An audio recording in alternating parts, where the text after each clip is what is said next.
दोस्तों, ईडी के खिलाफ 2 एफआईआर दर्ज। ममता के खिलाफ जब हाईकोर्ट पहुंची ईडी तो जज ने लौटा दिया। कोर्ट में भयंकर हंगामा हुआ। ईडी हाईकोर्ट में बेइज्जत होकर के लौटी। बताऊंगी क्या है पूरी खबर, तो आखिर तक वीडियो में बने रहिएगा। नमस्कार, मैं हूं आपके साथ अदिति और आप 4 PM न्यूज नेटवर्क देख रहे हैं। दोस्तों, आज कोलकाता हाईकोर्ट में बड़ा हंगामा हो गया क्योंकि कल आईपैक ऑफिस में जिस तरीके की छापेमारी हुई और उसके बाद पश्चिम बंगाल में कोलकाता में ममता बनर्जी ने प्रोटेस्ट करना शुरू किया और ममता के तमाम सांसदों ने दिल्ली में प्रोटेस्ट करना शुरू किया। ममता के सांसदों ने दिल्ली हिला के रख दी। लेकिन एक हाई वोल्टेज ड्रामा हाईकोर्ट में भी हुआ, जहां ईडी भी पहुंची और टीएमसी भी एक तरीके से पहुंचने की कोशिश में लगी हुई है। दरअसल हुआ क्या, आपके स्क्रीन पर खबर है, देखिए क्या है खबर।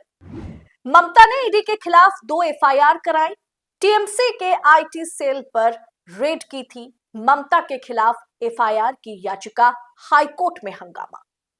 हाईकोर्ट में ईडी जब आज पहुंची ममता बनर्जी के खिलाफ तो एफआईआर दर्ज कराने की ईडी की याचिका को स्थगित कर दिया गया है। जी हां, पश्चिम बंगाल में टीएमसी के आईटी सेल हेड या आईटी सेल के चीफ के ठिकानों पर गुरुवार को ईडी ने रेड की और इसके विरोध में टीएमसी दिल्ली से लेकर के कोलकाता तक विरोध प्रदर्शन कर रही है। आज पूरा दिन सिर्फ टीएमसी वालों ने प्रोटेस्ट किया। मुख्यमंत्री ममता बनर्जी खुद सड़कों पर उतरी और ममता बनर्जी ने ईडी पर 2 एफआईआर दर्ज करा दी। उन्होंने कोलकाता में मार्च भी निकाला। आज इधर कोलकाता हाईकोर्ट ने कोर्ट परिसर में भारी भीड़ और हंगामे की वजह से ईडी की याचिका पर सुनवाई टाल दी है।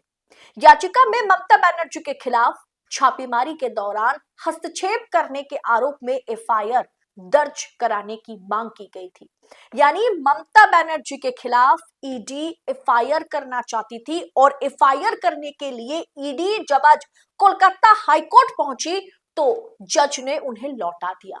और लौटाने के पीछे वजह क्या बताई? क्योंकि आज भीड़ बहुत थी, बहुत हंगामा हो रहा था। जज साहब को कुछ भी सुनाई सही से नहीं दे रहा था, इसीलिए आज हाईकोर्ट से ईडी को लौटाया गया है। खबर की अगर डिटेलिंग में जाती हूं दोस्तों, तो कोलकाता हाईकोर्ट ने शुक्रवार को अदालत कक्ष में भारी हंगामे के कारण मामले की सुनवाई टाल दी। ये याचिका प्रवर्तन निर्देशालय यानी ईडी की ओर से पश्चिम बंगाल की मुख्यमंत्री ममता बनर्जी के खिलाफ एफआईआर दर्ज कराने की मांग से जुड़ी हुई है। अब इस मामले में 14 जनवरी को सुनवाई होने की संभावना है। अब दोस्तों, टाइम्स ऑफ इंडिया ने जो खबर छपी है उसके मुताबिक या उनके सूत्रों के हवाले से बताया जा रहा है कि जज ने मतलब नाराजगी जताई और कहा कि खचाखच भरे कोर्टरूम में कुछ भी साफ सुनाई नहीं दे रहा है। मतलब खबर में यही हेडलाइन चला कि आप क्या बोल रहे हैं, मुझे कुछ भी सुनाई नहीं दे रहा है। उन्होंने नाराजगी जताई और उन्होंने कहा कि केस को बाद में सुना जाएगा, इस केस को अभी हम नहीं सुन सकते। हालात संभालने के लिए अदालत कक्ष खाली कराने की कोशिश भी की गई, लेकिन शोर शराबे के बीच वकील भी बेंच तक नहीं पहुंच सके।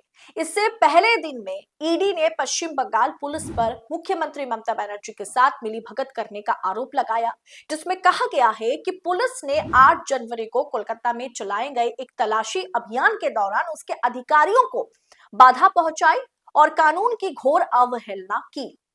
आप जानते हैं कि ममता बनर्जी खुद ईडी जब कार्रवाई कर रही थी तो वो खुद आईपैक के ऑफिस पर पहुंची है और उससे पहले वो मतलब आईपैक के अभी जो हेड हैं, जो चीफ है प्रतीक जैन, उनके घर पर पहुंचती है और एक हरी रंग की जो फाइल है, जो ग्रीन कलर की फाइल है, वो लेकर के ममता बनर्जी वहां से निकल जाती है। और ममता बनर्जी बकायदा मीडिया में कैमरे के सामने ये भी कहती है कि इस फाइल में आने वाले चुनाव में या होने वाले चुनाव में टीएमसी का जो डेटा है, जो इंपॉर्टेंट डॉक्यूमेंट है, सब कुछ इस फाइल में मौजूद है। ये फाइल मैं ईडी या फिर दिल्ली तक पहुंचा नहीं सकती, ये मुझे अपने पास चाहिए।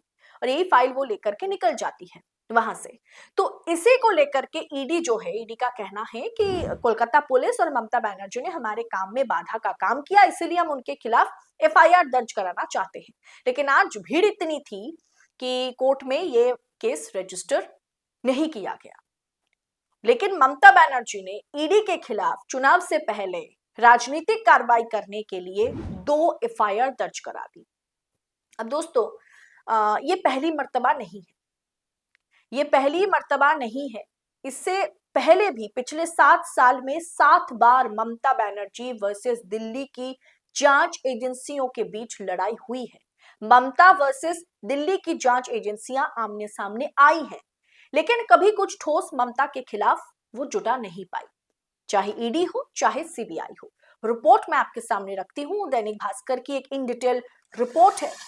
देखिए दोस्तों, 3 फरवरी 2019 पोंजी घोटाले में सीबीआई कोलकाता पुलिस में टकराव, ममता बनर्जी का 45 घंटे तक धरना।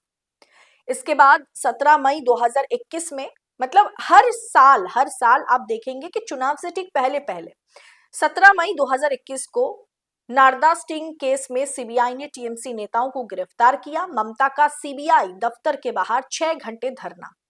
6 सितंबर 2021 कोयला तस्करी केस में ईडी ने अभिषेक बनर्जी से 9 घंटे की पूछताछ की। 23 जुलाई 2022 स्कूल भर्ती घोटाले में ईडी ने शिक्षा मंत्री पार्थ चैटर्जी को गिरफ्तार किया और 50 करोड़ कैश और सोना बरामद किया गया। ममता के वो करीबी थे। 11 अगस्त 2022 सीबीआई ने पशु तस्करी केस में, जो गौ तस्करी है, उसमें टीएमसी नेता अनुब्रत मंडल को गिरफ्तार किया।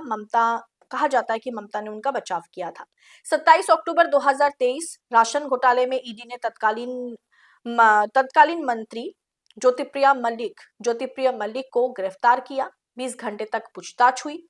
ममता बनर्जी इस समय भी केंद्र सरकार के आमने सामने आई थी।